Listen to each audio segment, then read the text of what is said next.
Welcome to Pecos National Historic Park. Pecos National Historic Park is located in San Miguel County, New Mexico, about 17 miles east of Santa Fe. The main attraction of the park are the ruins of the Pecos Pueblo, as well as the remains of a Spanish mission.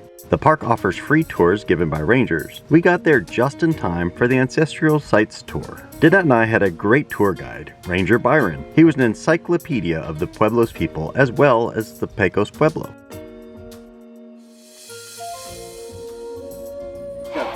Making an additional stop here for just a moment to point something out aside from taking the jacket off, and that is, who here likes pine nuts and things? Yeah, well, these pinyon pines are where those come from. Cool. And so pinyon pines would be a very normal part of a Pueblo diet here at Pecos National Historical Park, here at Pecos Pueblo itself. But here's the thing, if you're coming off of the Great Plains, are pinyon nuts one of your normal foods that you go out and gather yourself? Probably not, I would guess. Not. It's amazing. Something as simple as a nut from this tree becomes such a tradable item when you're trading it to people who don't have access to it. And so this helps shape a little bit of the normal. That helps shape, okay, what are the Apache? What are some of the things that they're taking away from the trade? They're bringing buffalo hide. They're bringing buffalo bone, buffalo meat.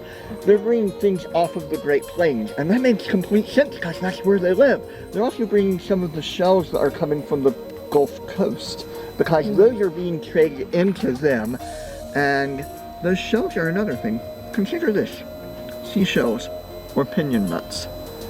They are both extremely cheap where you get them. If I walked out onto the beach one day, and we all lived at the coast, and I picked up 3 dozen seashells, and I walked up to you and went, I've got 3 dozen seashells, what will you give me for them? Probably not much. You can go get your own. Now imagine we're 20 miles from the nearest shore.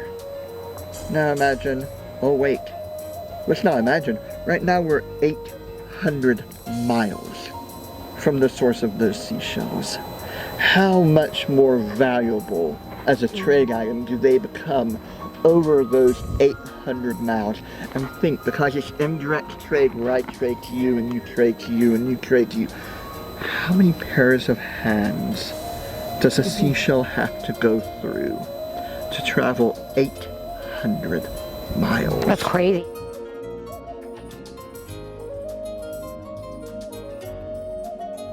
One other thing that I feel y'all need to realize about this image is, please note that the Pueblo, the Pecos people, are bringing items out to the field right here. And this is important because your neighbors, the Apache, they are traders, and they're very good traders, and they're usually on very good terms with Pecos Pueblo. But some of the things that they are bringing as trade items are people that they have raided from the Quivira Nation in the Great Bend of the Arkansas River. They're bringing buffalo hide, buffalo meat, buffalo bone. They're bringing items that have been obtained through trade, like the shells. They are bringing items they have raided from the Quivira, and they are bringing people. And if you know that your nearest neighbor and dearest trade partner occasionally is a raider, do you let them into the Pueblo to see what you've got? Absolutely not. No. You bring everything you want them to know about out. You set it up, and if they go, do you have any more of this? I really like this. Do you have any more of it? You do what I do when I work the park store. I go, let me check the back. And you vanish.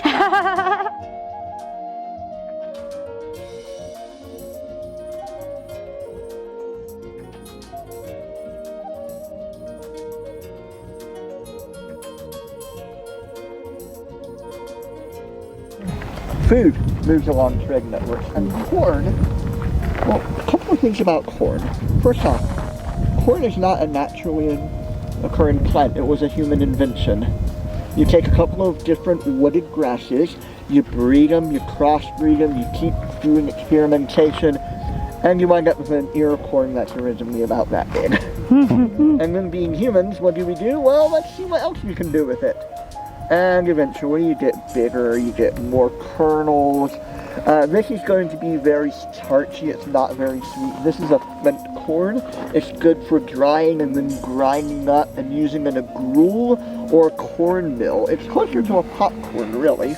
But, by the way, another thing about corn is if you know what you're doing,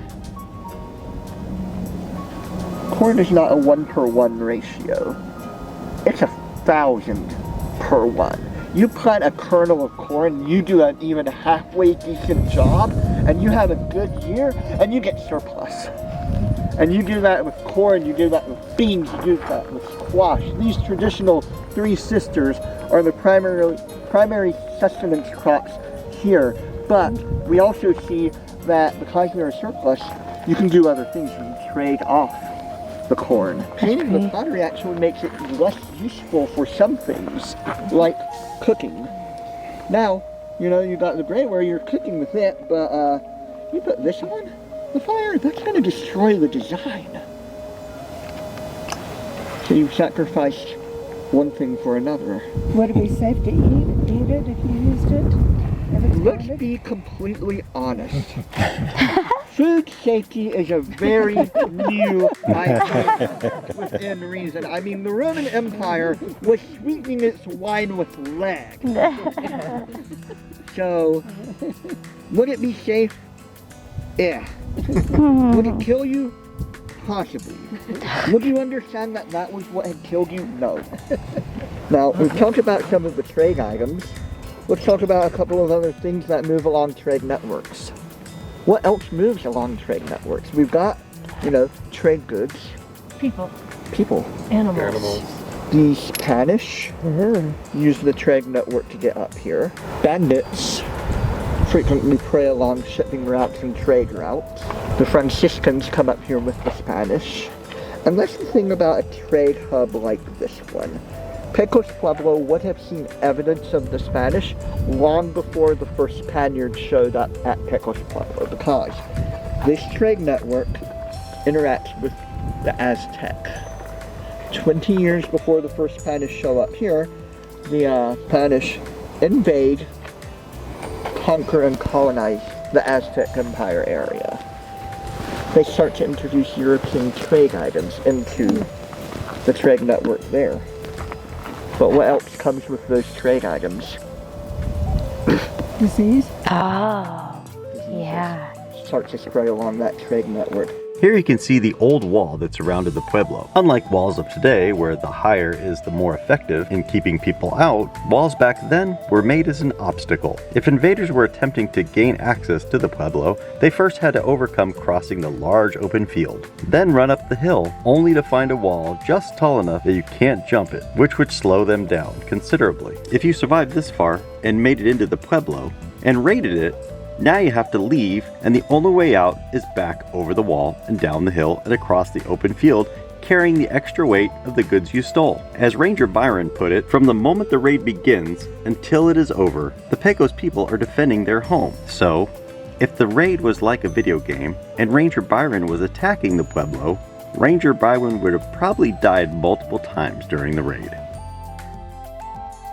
What now appears as a pile of rocks behind Ranger Byron is all the ruins of the Great Pueblo structure that once stood on this site. Here we can see some of the unearthed foundation, depicting the room sizes, which as you can see are very small by today's standards.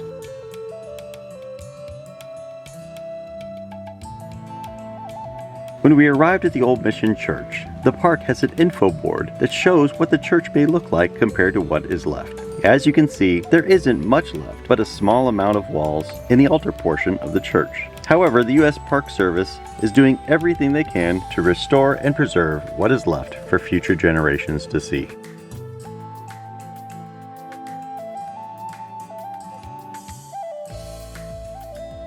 Pecos people were very spiritual, evidenced by the remains of over 20 ceremonial subterranean kivas. Going down the ladder completely shut out the outside world. I decided to take a knee and say thank you to the Pecos for allowing a safe passage through their lands, as well as the opportunity to visit this beautiful site and the ruins of a once great pueblo and the history of trade that made it so successful. Danette and I would personally like to thank our amazing and informative tour guide, Ranger Byron. If you're ever traveling through the area, the Pecos National Historic Park is just a few minutes off I-25. Coordinate your visit with one or more of their free guided tours. You won't be disappointed. Oh, and if you run into Ranger Byron, tell him that Gypsy Crossroads says hello. Thank you so much for watching. Be sure to tune in next week as our adventures continue. And remember, it's more than the destination, it's the adventures along the way.